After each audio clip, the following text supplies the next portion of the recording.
Hello and welcome to Peaceful at Heart. My name is Cedric Martin and I'll be your host. Each episode we're going to take a closer look at the book Peaceful at Heart, Anabaptist Reflections on Healthy Masculinity. We'll dive into the chapters, hear from the authors, and think a little bit more about what healthy masculinity might look like in a modern context. Joining us today is Sara Wenger Shenk. Sara, thanks for your afterword in the book so that we can discuss it today. How are you doing? I'm very well, thank you. It's a beautiful day in our neighborhood. That's wonderful. Thank you so much for joining us so that we can chat. I really appreciated your reflection and your perspective on healthy masculinity. Could you tell us a little bit about when you were approached about this project and what experience you bring? Well, I was invited, I think by Steve Thomas, one of the editors who was in our neighborhood. I was living in Elkhart, Indiana at the time. He invited me either by email or in person, I don't remember, to provide an afterword. I was pleased to hear about the project and happy to contribute. I'm not sure what moved him and his co-editor Don Neufeld to ask me, but it may be because of the writing and speaking I've done over the years, teaching. I have written a lot about how we pass on faith in families and congregations, practices of faith that form us in Christ-likeness. Written books like Coming Home, a thoughtful resource for fathers, mothers, and the rebirth of the family. Another book, Thank You for Asking, Conversing with Young Adults About the Future Church. Another on Anabaptist Ways of Knowing that reflects a lot on how we're formed in communities of faith, in basic character and attributes. I imagine that's why I was approached to read through these stories, these testimonials by those invited to speak to the topic at hand. Absolutely, and we're glad that you did. So thank you, Sara. In your afterword, you share that men's involvement as fathers in the lives of children and partners in parenting are relatively fragile and require, in general, more cultural reinforcement than do female roles. Can you tell us more about what you mean by that?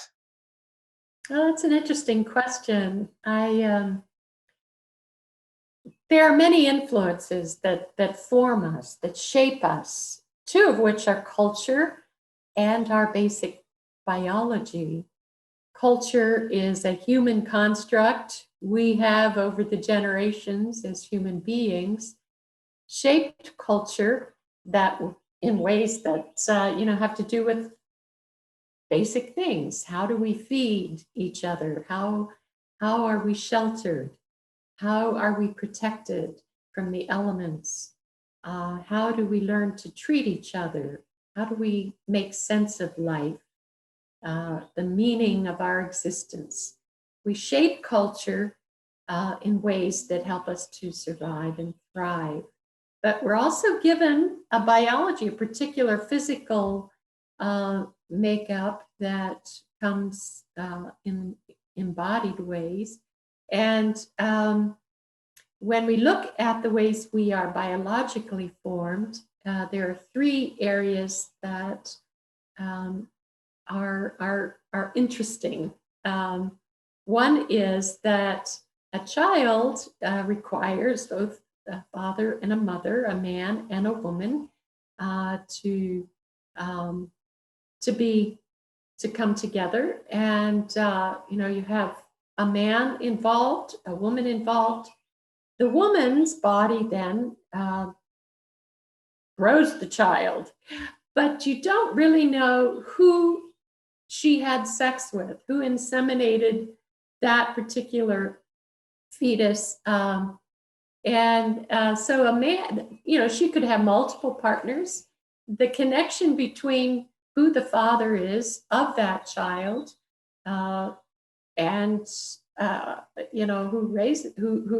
grows that child, the connection to who the father is really not necessarily evident biologically. Of course, now with DNA, we can trace it out through DNA tracing, but through the generations, that link is rather fragile because both the man and the woman can have multiple partners. So that is what I mean by a fragile link. You don't really know who the father of the baby is unless the culture wraps a kind of construct around that relationship that says who you partner with, who you sleep with, who you have sex with is something that matters to the community, and it matters to the health and well-being of the child. And so we're going to make marriage happen in a way that is public and the community can affirm. That's a father-involved kind of cultural construct that without the culture is not self-evident. It's also biologically given that, like I said, the woman grows the child and then nurtures the child, nurses the child, feeds the child. So a father's involvement in that most fundamental of human endeavors, the raising of a child, is again must be a cultural construct because he doesn't have the capacity to nurse a child in the same way that a woman does. That's what I was a culture needs to care about involving a father and make constructs to involve the father in the in a child's life. Otherwise, it isn't self-evident. It isn't a biological given. Yeah, absolutely. And I think many of the authors in this book were trying to tell similar stories in their chapters as well, for sure. Sarah, I understand that since this book came out, you're now President Emerita of Anabaptist Mennonite Biblical Seminary. So congratulations on successfully passing the torch there. I wonder, though, while at Anabaptist Mennonite Biblical Seminary, what challenges did you see related to healthy masculinity? Well, I've been involved in teaching and administration at a couple seminaries, including Eastern Mennonite Seminary and at AMBS, Anabaptist Mennonite.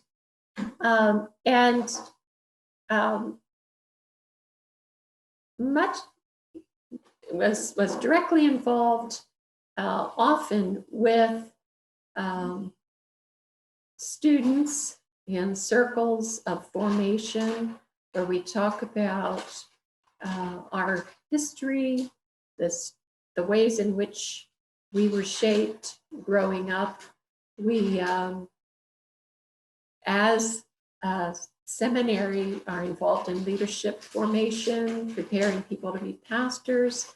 And it's very important that individuals reflect on their own stories and what they bring with them, the baggage, the resources that they carry internally, what pain, trauma, addictions, healthy or unhealthy relationships are part of their experience. How do they probe those, bring them into the light, experience healing at a deep level so they can more adequately guide others toward healing and wholeness. So this is a big part of life, both at Eastern Mennonite Seminary where I worked and at AMBS, that review of one's own personal history, one's own story, and the baggage that we carry, greater self-understanding, self-awareness. What are the things that trap us, oppress us, addict us? How do we become healthier individuals ourselves, and learn to manage our own stuff in healthy ways going forward in order to guide others? So been a big part of my work through the years, and continues to be a significant concern for persons in leadership. How in touch with are they with their own stuff, so they're not projecting all their negativity, their own fears onto others, but able instead to be safe, create places of safety for inviting others to bring their own negative stuff into the light. For sure. What might that look like? Would there be opportunities in group settings, or was this encouraged like one-on-one sort of counseling ideas, or what did that look like to encourage those that would attend the seminary to sort of start talking about their own baggage that they're dealing with? Yeah, well, it involves all of that. Certainly one-on-one. We encourage people to form spiritual friendships, to work with a spiritual director, to get into professional counseling if the nature of the difficulty they're working with would benefit from professional therapy. We formed small groups of fellow students with a faculty mentor or an experienced pastor, spiritual director as a mentor of the group, where people learn to bring their stories into that space with each other, to share openly with each other, to learn from each other. So yes, persons need to have spaces where they feel safe, able to own up to some of what they consider shameful, embarrassing, awkward, to acknowledge their own role in whatever has happened that was abusive, or if they're addicted to pornography. Those are very difficult things to own. And so whether that can be in a one-on-one, maybe that's where it starts. But gradually, persons gain confidence and have found enough healing and self-forgiveness, and perhaps able to talk with people who have been directly impacted by the dysfunction of the family, or the negative baggage that is generational and needs to be named. Become more confident and can talk about it one-on-one, and then in a group, and then maybe even in a public setting, find appropriate ways to say, this is my story, and I have experienced liberation, and I want you all to know this is who I am, and to help hold me accountable, as I hope you will allow me to hold you accountable, that we can have this level of transparency and openness and affirmation, mutual care together. Yeah, for sure. You say that in your afterword as well. You say that we must work urgently to create spaces for brave, honest, hard, and liberating conversations to happen. Exactly. You need spaces that are both safe and challenging, where you're not just go to your default, oh, this is where I hide and this is how I avoid. But safe enough for you to bring yourself and then talk about what is really uncomfortable. Bring it out, start to name it in a way that takes some of its power over you away. Own it, experience the joy of confession, repentance, affirmation, acceptance, blessing from others who also have struggles, believe it or not. Yes, safe and challenging, safe, brave space where you Absolutely. you feel free to be brave in ways that are essential for growing. Yeah. Sarah, it looks like we're just about out of time. Thank you very much for spending some time talking about your afterword, talking about this book. Before we go, though, do you have any sending thoughts for us to go into our day? I just want to offer a blessing for all those who shared so openly, freely of their stories in this wonderful book, and for the editors who've worked so hard to bring it together in a shareable form, and for you too, Cedric, and opening up some new angles on how to engage. So thank you all, and blessings. May this be open some doors and windows for persons looking to experience more freedom and wholeness. Thank you, Sarah. We really appreciate your time. Have a great rest of your day. Thank you, you too.